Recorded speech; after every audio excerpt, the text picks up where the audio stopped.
Okay, so I am a single mom. I have two young boys. My oldest, who is 15, is a special needs child. He threatened to commit suicide in March of 2021.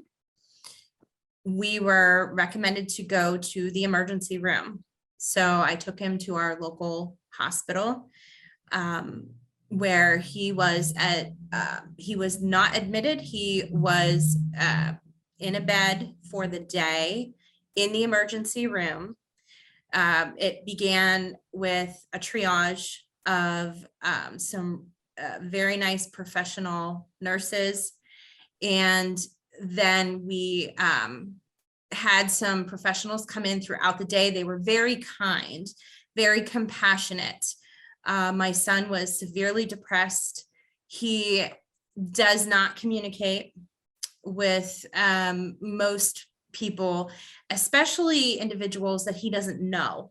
The individuals that we worked with were especially caring and tried to reach out to him and show him compassion, which really helped him to open up and to talk a little bit about what he was feeling.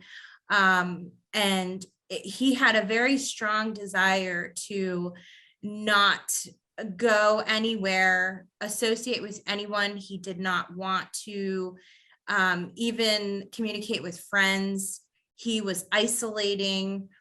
And so it was very difficult. He did not want to communicate with myself and his father. And so we had a very difficult time trying to understand what was happening since he wasn't communicating with us. The individuals that came into the emergency room, and there was nurses, there was doctors, there was emergency personnel. He was in a safe room, and they were very professional, but yet very kind and compassionate, and really tried to bond with him so that he opened up to them. That was just the most important aspect. They remained calm. Of course, there was no accusations. They simply tried to connect with him and get him to communicate his needs to them. So we were there for a 12-hour period. It was a nurse came in and brought an actual telemedicine video in, and a psychiatrist was live and did an evaluation. So he had, at the end of the day, appeared as if those issues were resolved, which made for a difficult diagnosis and follow-up care. So the most important thing would be to ask open-ended questions and to bond, to try to get him to communicate, especially with my son. He just does not trust any outside individuals that we have not had any communication with. My son is non-violent, non-aggressive, just very isolating, and does not like to communicate. And so it's been a very difficult struggle because of that initial evaluation with emergency and hospital personnel. It's made it extraordinarily difficult for us to find the assistance that we need because of that initial evaluation. So it just being aware of a child's ability or non-ability to communicate well, and taking into an account the parent's perspective. Many parents do have, and some parents don't react well in those situations. I have an emergency response background myself, so I have some knowledge and ability, but many parents don't have that or the knowledge. And so their response may look different, but just knowing that, communicating with the parents as well to confirm the best way to communicate, but being compassionate and caring is one of the easiest ways to gain an understanding of what's going on. I am a parent of a child of an 18-year-old who has some special needs and just completed a surgery, and we were at home.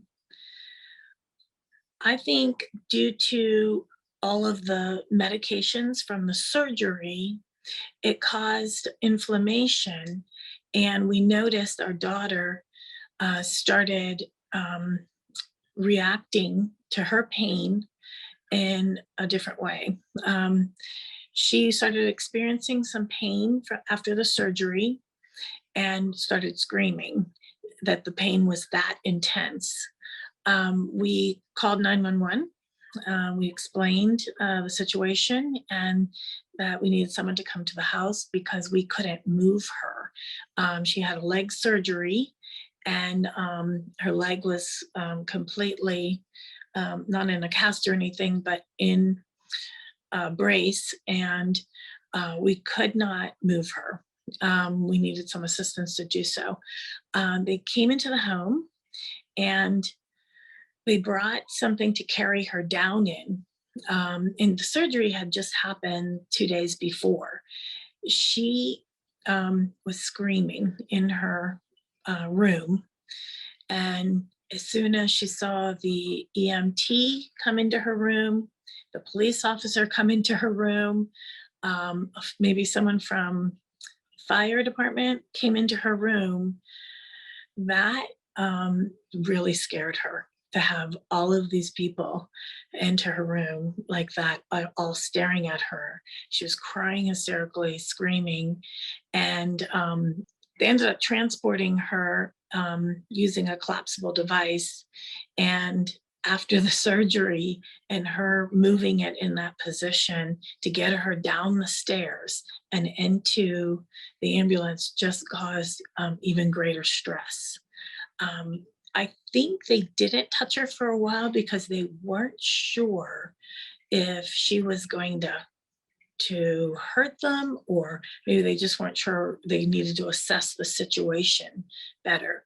But she was kind of left before they actually took her out, probably left in the room screaming and crying, maybe 10 minutes, 15 minutes before they actually tried to move her. And I think if she had been moved earlier, that stress would have been a lot less painful for her.